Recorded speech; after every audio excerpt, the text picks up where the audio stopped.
All right. Welcome, everyone. I'm sitting here thinking before we got started. I don't know if I've done one of these since COVID, so I'm not sure if that's a good thing or what. That brings back nightmares, I think, for all of us since we've had done one of these. But on the other hand, I'm really happy that we're doing this. I think maybe we should try to do it more often. Tonight's topic, we just felt like there's a lot of conversations around the busing and concerns. I also did put in my email. We'll talk about other things if needed. Apologize for that. That we will talk about other things if needed after we kind of go through the busing piece. I will open it up to questions. I have your mics so you can bring them on. I would just ask that you maybe raise your hand. I think I've got. Let me make sure that I've got that set up too. Nope, I just opened that up so you can actually raise your hand, and then we'll do open mic. As always, I always ask. Please be patient with people and understanding. We got about 30 people on the call and more as it's growing right now. We'll go forward from there. I want to talk a little bit about where we're at. Somebody just raised their hand. If they could just hold off unless there's an emergency. Corinne, did you need to say something before we start? No, I wasn't sure if you were doing questions now or not, so I'll wait. Great. I think what I'll do is I think I'll just do a little introductory, have a little conversation here first. I might hit a few of the answers before we get into it, and then you're more than welcome to ask questions. I know that I'm seeing several of our drivers on. Chuck is here as well. I really appreciate you folks joining us. And again, whenever we do these meetings at night, I appreciate everybody joining us, as I know everybody's had a long day. I also know we may have a couple of board members on too, so I always appreciate everybody's participation. I'll answer everything as best as I can, and this is more just informational, but I do feel like it is a really serious topic of conversation right now, and so I felt it was time to do a kind of a public conversation about it. So let's move forward a little bit. I sent an email back out in February.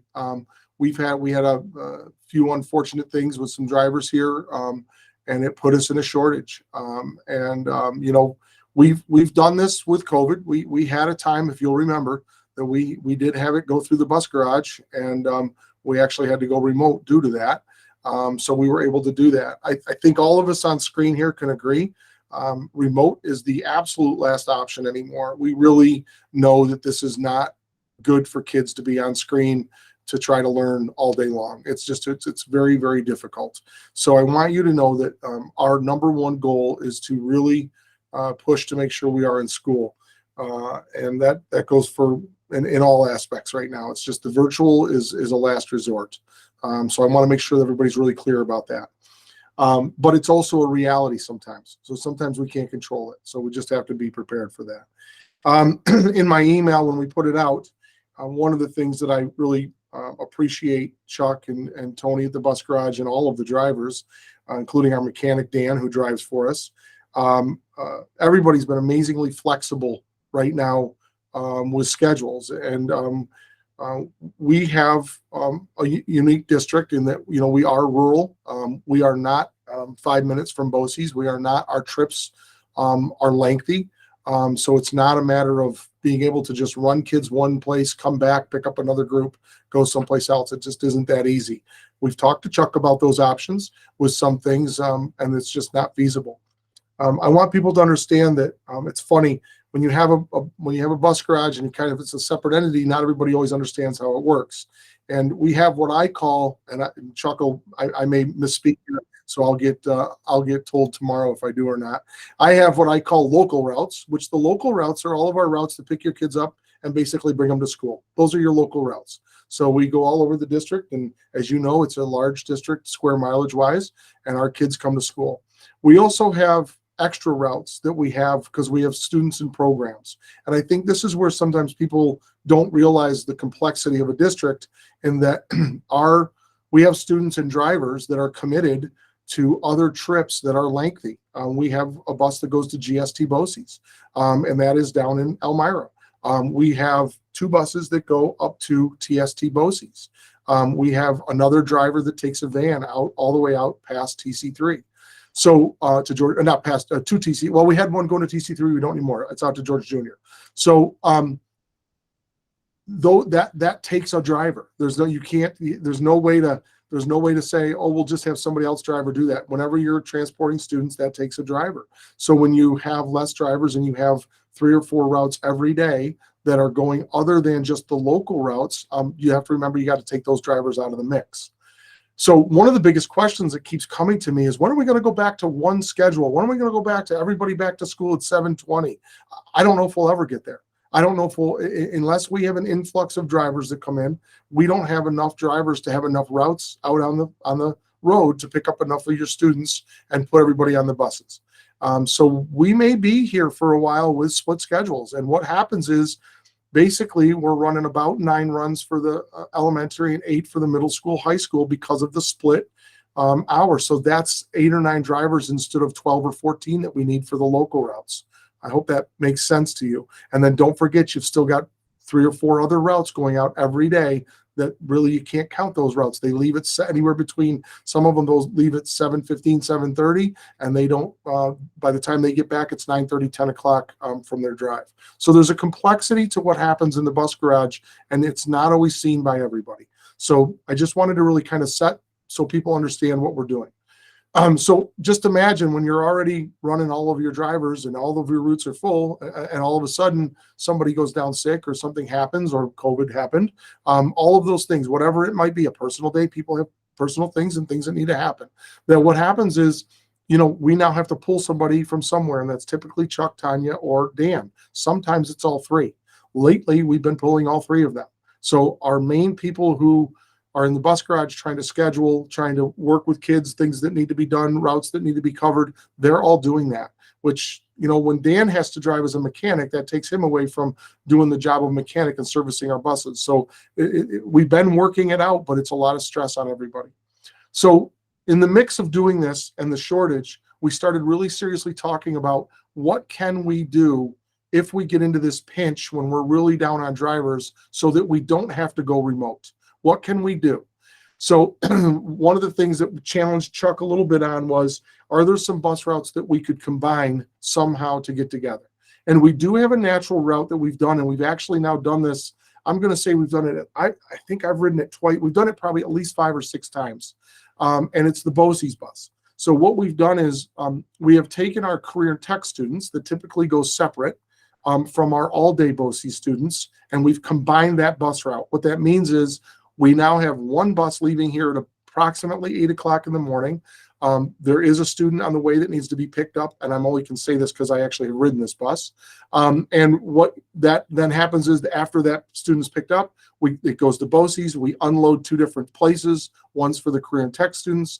Then it goes up around the corner and drops off for the all-day BOCES students. And then that bus loops back, gets back to school around 9:15-ish. I'm just going to say for purposes. So when you do that and you double up, you now have the high school kids that go to career tech mixed in with our all-day BOCES kids. It's a full bus. I'm just going to tell you right now, it's a full bus. And at this time, there is a student that also needs a one-on-one aid on that bus. So when you have a one-on-one on there, you don't have somebody to supervise. So we started putting administrators on that bus to supervise, to see how this would go and what we need to do. Is it a perfect scenario? No. Does it work? We've been able to make it work in a pinch.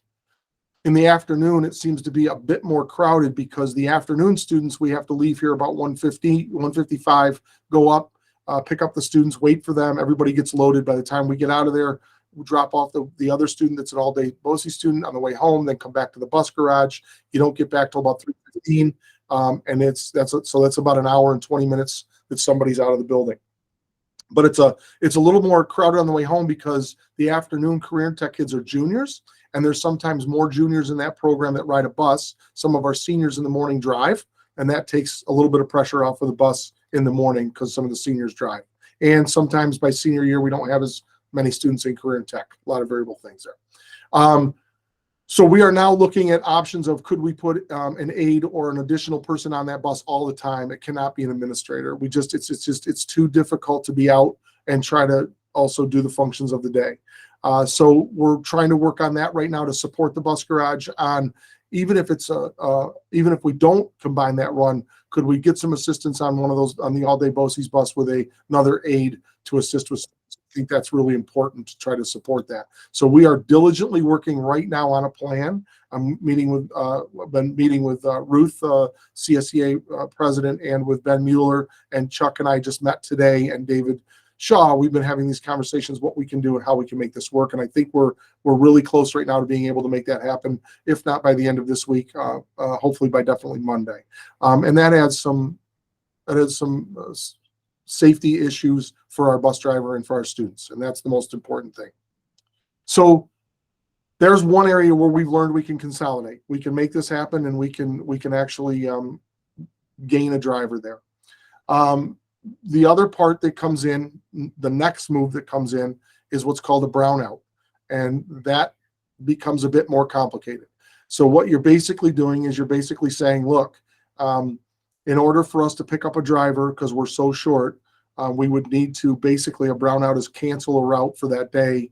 The easiest way to do it is cancel the same route for the morning and the afternoon. That way there's no confusions. Everybody knows which bus it is. Chuck has been kind enough to do a kind of a quasi schedule of like who would be first, second, third, fourth. I don't mind saying who it is. He's taken a look at this. There's planning that goes into this. So in order for drivers to be comfortable and who's driven and how long they've been here, Chuck has tried to organize through the routes on who would not drive and who would be done. Now, we have not had to do that yet.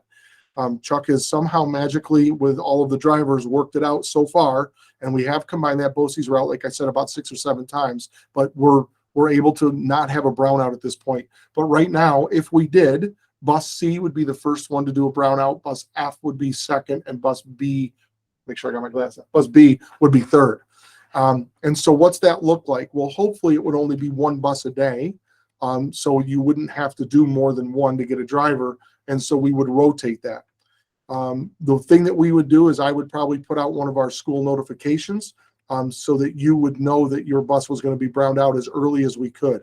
And what some of you know is that our drivers get here early, would try to get that call out as early as 6 o'clock. Chuck usually knows by 6 o'clock whether he's going to be short drivers or not. So we would get that message out as quick as we could, and that would be for the entire day. Now, what that allows parents to do and what families to do is they can drive their students to school, they could carpool, they could have that idea to get their students here dropped off, picked up, that would then suffice them to be at school. Does that make sense? So Shelby, you're on my screen. I'm thinking maybe we could get you with the Tahoe and we'll get you to just go around to Suburban and pick up. I had to say it. Sorry, I just had to say it. So, but that's basically what that means. So you got to carpool or figure out transportation. What I know is that's still going to put I appreciate that. Seats 9. That's still going to put some students in jeopardy with transportation and parents and families. We have said that if all the routes were back and we had to send a bus out to do something or a van to go get somebody, 2 or 3 people, they would come to late school, but we may be able to still do that. So that would be us doing everything in our power to get students here. But that's basically what a brownout is. And then the third resort I told you was to go virtual. And that is really, for us right now, I just am trying to not make that an option at all with anything. We've been working extremely hard to not make that an option, even with our substitute teaching shortage and things like that. Our faculty and staff have worked real hard to cover classes so that we do not have to go virtual. As you know, we did one day this year. We had a shortage in our middle school, high school. So I'm going to stop right there for a minute. That's a lot of information, and please know I'm not trying to overload you. I think it's important to get background knowledge on how things work, and then you kind of can understand the process we're taking to make sure your students come to school and can come to school and be here safely. Rachel, you raised your hand. Why don't you go ahead? I think you can turn your mic off. Yep. My biggest question, so my child does not ride the bus. However, when I hear anything about virtual and remote, my antenna goes up. Obviously, I want to know how that's going to impact my kids. So my question is, the remote option, would that be school district wide, or is that exclusive to, similar to the brownout, like, okay, we've canceled this route, these students are virtual, but those that do have transportation can attend classes? Because as you said at the beginning of the call, nobody wants to go back to 100% remote learning. That was, and as a mother who works from home, trying to work and teach my child at the same time was, especially in high school, not ideal. So I want to, diversity, inclusion, all of that. Are we ensuring that the students who aren't impacted by the bus run still get their best educational experience as well? Yep. And that's a really great question. So I'll answer that to the best of my ability. So here's what I do know. We discovered during COVID that teachers trying to teach both virtually and with students in class is even more difficult. It's very, very hard to stay focused. So some of what we would do is this, and this has been a separate so we have had moments when we've only there's only been certain buildings that we've had to go remote with, right? So we did it with the high school, middle school. We did not have to have the elementary go remote. They were in person. So one of the things we do look at is, do we have to do a whole district, or can we do it by building? The other option that we have talked about on the leadership team is, even if we did, if we had a brownout, we still could have kids picked up, and could people that want to come to school be able to come to school and still have students participate. That gets a little bit when you have no buses running and you're asking everybody to drive to school. You talk about equity, that inclusion, that's very difficult, because now you could be omitting people just from the sake of not having transportation in their own car, the ability to get kids here, whatever that would be. So when you ask me the question about that, if we're going to go virtual, then we will have the kids all online. The teacher will be in school to teach the best they can on a virtual platform. The other thing that I think we've gotten better at, and I hear this a lot, is that we have the ability to be asynchronous on the Google Chromebooks as well. Kids can log into their Google Classrooms, and they have the ability to learn that way. Look, we are doing everything we can to not go remote. The remote option for us and virtual option is just, we don't like to talk about it anymore. It's just not, it's really, for us, we're trying to just make it not an option anymore. Anissa, do you have a question? Yeah, I was just wondering if there's any organizing efforts to help those of us who can drive our kids connect with parents nearby us who cannot, because I know kids in my kids' classroom, or families in my kids' classroom, but they don't live near us. Right. And I imagine parents like myself wouldn't mind doing that, the carpooling, but I don't know how to reach those people. That's a great point. I think if I worked with Chuck, and we could, let me think about that. That's a great point. I like that a lot. I think if I work with Chuck, and I'm just shooting off the hip right now, so work with me a little bit. There may be a way that I could message out with, when we do the message on which bus it is, the area that it is in, and that we could maybe have people reach out. I got to be really careful with FERPA and HIPAA and putting out addresses and people's names and things like that. So that's something we have to be very careful of. So, you run into these wonderful laws that I love. You guys are awesome, because I hear what you're saying. I want to help. I want to be one of those people that can help out. But we also have to be careful we don't give somebody's information out that we aren't allowed to do that with. But I do like the idea of, how do we maybe work on that a little bit so that you folks could actually know. So if it's bus C that's out that day, what does that mean and what area is that? So I can work with Chuck on that definitely and talk to him about that, so that it actually could be in the email or the notification when it gets sent out. I hope that helps. Yeah, no, I completely understand the protection thing. If there's just some way that we could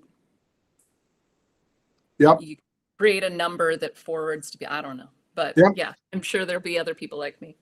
I like that. I'll talk to Chuck. He's been real creative in doing some different notifications with families and things when we've had to change things up a little bit. So let me work with him on that. Rachel, you had your hand back up. Go ahead.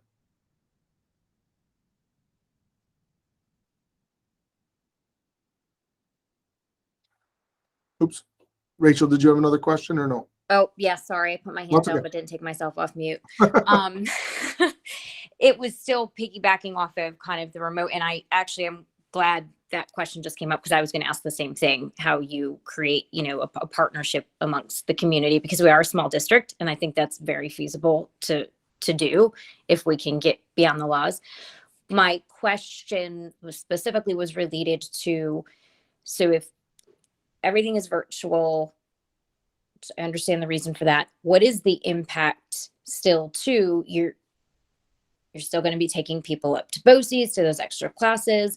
I know that buses still run for after school activities. How does that impact things such as the homework hour for specifically high school? That is an after school program that would especially help children if they are remote all day. Are those types of programs going to be impacted by this, or is it strictly the to and from school day Yep. bus? I'm going to go on a limb because I think I can answer this. And again, if I misspeak, I can talk to Chuck.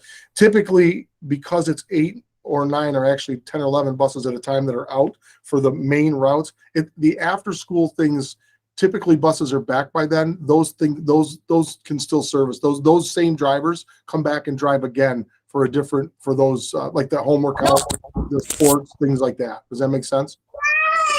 Yes, that's helpful. Thank you. Yep. Are you on a video call? Let me see. Maria, go ahead. Hold on a second. Gotcha. It's all good. I did it. You're good. So back to the communication thing. Why don't you have the parents that are willing to volunteer to do that, put their names on a list and keep it in the office? And then the parents that need transportation for their kids, why doesn't the office or us or whoever hook these parents up with the go-to parents? Do you know what I mean? I know exactly what you mean. And I'm right there with you. I was kind of thinking the same thing, that maybe we have to have a volunteer on like Route C. This is the areas. If you're in these areas and you're willing to drive, is that what you're saying, Maria? Let us know if you're willing to drive, and other parents, if you're willing to be contacted, let us know. And then that way we could try to team it up a little bit. Yep. That way you're not passing out everybody's information. Yep. It's a great idea. It's volunteer. It's voluntary. I like it. I do have a simple solution to all this. So if we could get about 5 more people that would like to drive bus, and we'll put you through the trainings. We're going to pay you. I'll try to make it a full-time job for you if you need full-time. So there is a simple solution to this. We just need to train bussers and get CDLs and things like that. I just had to say it. So, all right, let's see. Jody, go ahead.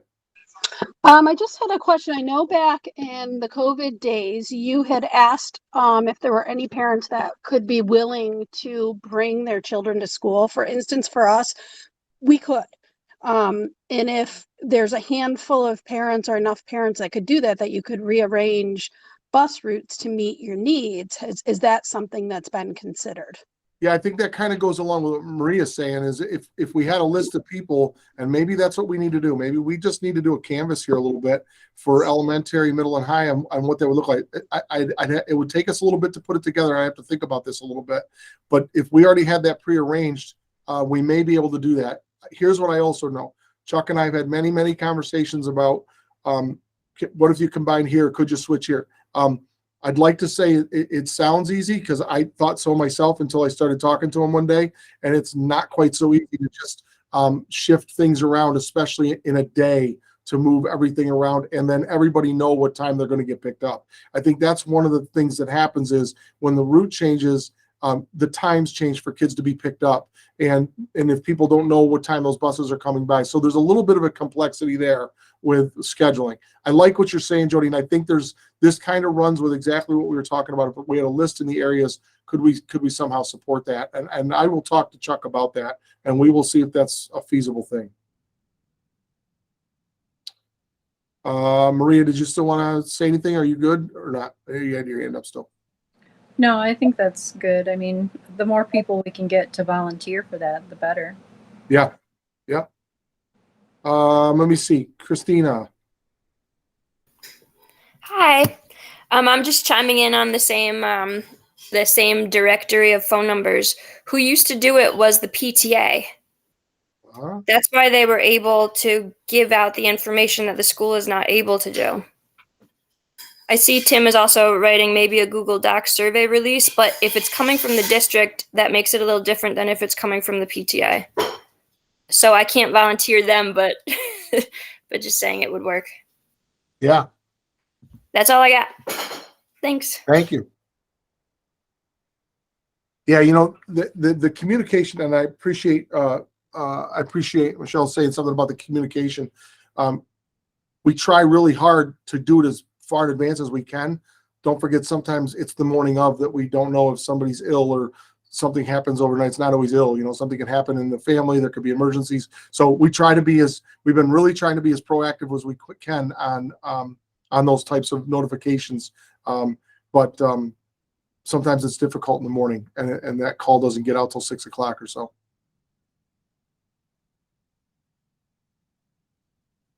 Okay, I'm not seeing anybody else's hand up, but that doesn't mean it's not. So if somebody has their hand up, Maria, go ahead. Sorry, I'm good. I forgot to take it down. Rachel, go ahead. Yeah, I just had a comment going back to the ride share, that perhaps it doesn't even, it could potentially develop into that. But if we send out a survey, if there are enough parents even that can drive their own children, like, just because your student rides the bus doesn't mean they have to. It's Right. obviously a convenience to some people as opposed to a necessity. So if there's, on Route C, for example, if we find out that 10 of those kids on the bus, their parents actually say, oh yeah, I can bring my kid to school, that's not a problem. 4 of those kids are mine, actually. Right. Yeah. That could in fact eliminate the whole need for brownouts altogether. Yep. That's a great idea. It's a great idea. Mr. Palowitz.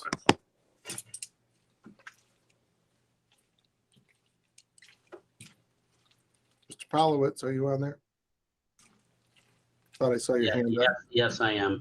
I don't think does it work? No, I don't think it works. I'm hearing it. There you are. I'm going to freeze. My computer always freezes, just so you know. But I just wanted to share a couple things, and obviously I missed a lot of the first part of the meeting, and I'm sure the primary focus was, how to focus on getting kids to and from the school, and how do we recruit drivers. Those are certainly big issues, but one thing that as a student advocate, I'm always I want to just shed some light that when drivers are not available, I just want to try to do what we can so that student programming isn't impacted.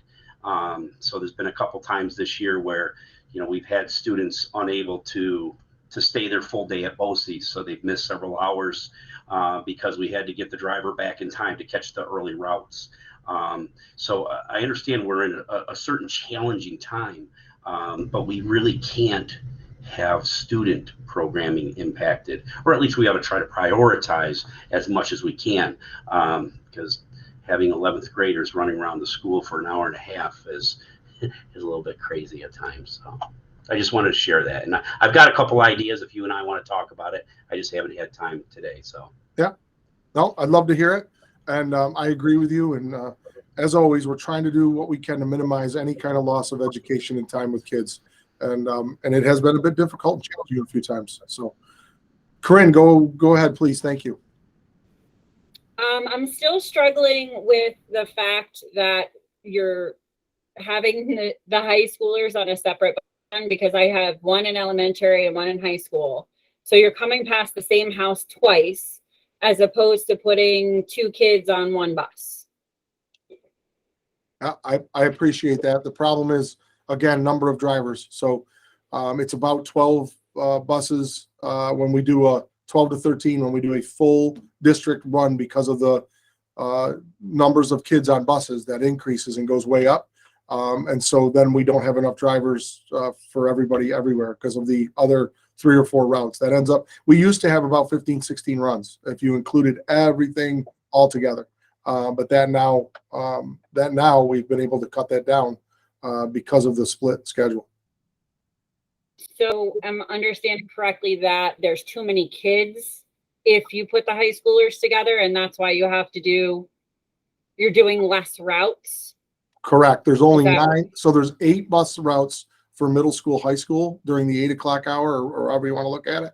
And then there's 9 for the for the elementary school. When we did a entire district, it was like 12 or 13 buses total. Okay, and I'm understanding correctly that a brownout would be okay for me to bring my kids in on that day. Correct. Correct. And now I'm hearing we may be able to put something together that will help us all, so that all kids will still be able to make it in, even if we had to do a brownout. Don't forget, if you just joined late, the first option we've been doing, we've done it 6 or 7 times, and that is combining our BOCES run.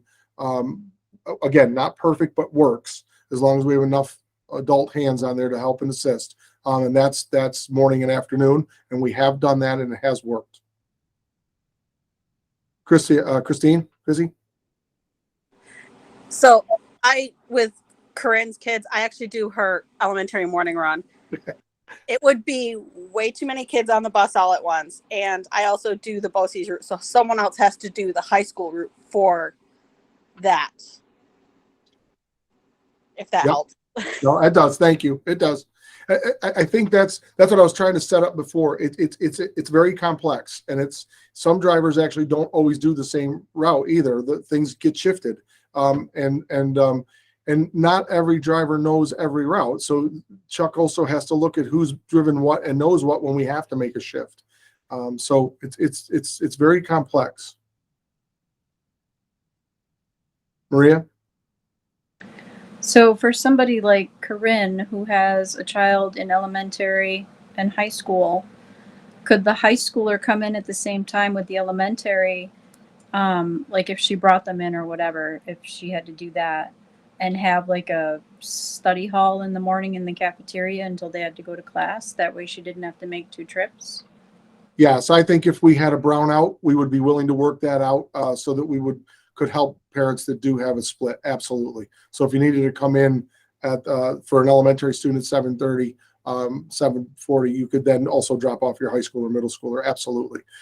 We do have some supervision in the cafeteria early. We try not to have the kids come in early. That's just, we don't have that much supervision. But we do have the occasional, because we do have a few teachers and employee students who wait as well up there when they come in. So we try to make that happen. Yep. Thank we're you not- for that question, because that would have. No, Corinne, you're right. That's a great question, Maria. And we would actually, we would probably put that in the email that goes out. If you're bus browned out and you need to drive your students and you have an elementary school student, you're split, please feel free to bring in your other students too. And we'll make sure that we put supervision in the cafeteria because we know we'd have a few more kids in there. Yep. It's a great question.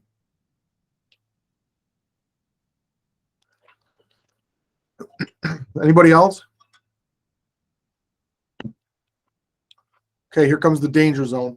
I'll open it up to conversation. I will tell you this. I'm going to be very honest here. I know a lot of you. I've been doing this now, superintendency piece, almost 3 years. I look at the Newfield Community Facebook page. I see it. I see all the stuff on there. The last one, I saw the confusion or the dislike of communication that went out. And I want to just talk about that for a minute. We are trying so hard at this district to communicate. The last thing I want to hear is somebody say that they didn't hear about something. And I know the perception that went out that we went and advertised a basketball game. I think what people need to understand about that was the IEC and Section 4 now no longer accepts cash money at basketball games. So you have to pre-order your ticket. If you don't pre-order your ticket and you don't take a credit card with you or have the ability to order on your phone when you're there, you aren't going to get in to watch the game. And so we've been trying to be very proactive to let people know that things have changed right now in society. Welcome to our world. And that cash is not an option. And so we're trying to get messages out. We're trying not to use the phone except for emergencies. But I also didn't want a large group of people or people showing up at events that are not at our hometown, that they would then have to leave and go home. So you drive all the way from Newfield to TC3 or to Cortland, or I believe the next one will be up in Liverpool, and you're not allowed to come in. We wanted people to know about that. So that was the communication. I realize sometimes I'm annoying. I put a lot out. But I also feel like if you're not hearing these things. And then we're going to go the other way and people are going to be very frustrated. They don't know about anything. We're really trying to get our new website completely fully activated. We knew this would take a full year to get done. We really activated it July 1st. We have some bugs to work out. We're trying to get things on calendars more. We're trying to do things. But I just want people to know we're still using the front sign a lot to advertise. We're using the webpage a lot. I'm trying to our new website now, when I do communicate, has the ability to text. I think more people read texts. I know I look at my text quicker than I do my email. And we also try to use the email option. I just wanted to talk about that for a minute. I am more than willing to hear from people about communication. I'm only going to say, unless it's a dire emergency tonight, I'd rather get it in an email so I can address it and have a conversation. I just wanted to address it tonight, that the district is really working hard and the board has really done a great job of us trying to push information out on all levels. So board meetings, everything, so that people can be just a part of what we're doing here at the district. The district is the hub of this community.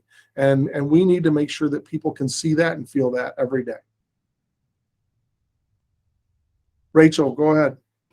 Let's say it's the loudmouth again. I actually just wanted to speak on your behalf because I want everybody who's on this forum who maybe have not interacted with Eric as closely. My husband and I have a policy. We don't entertain dialogue on Newfield Community Forum because it's not productive.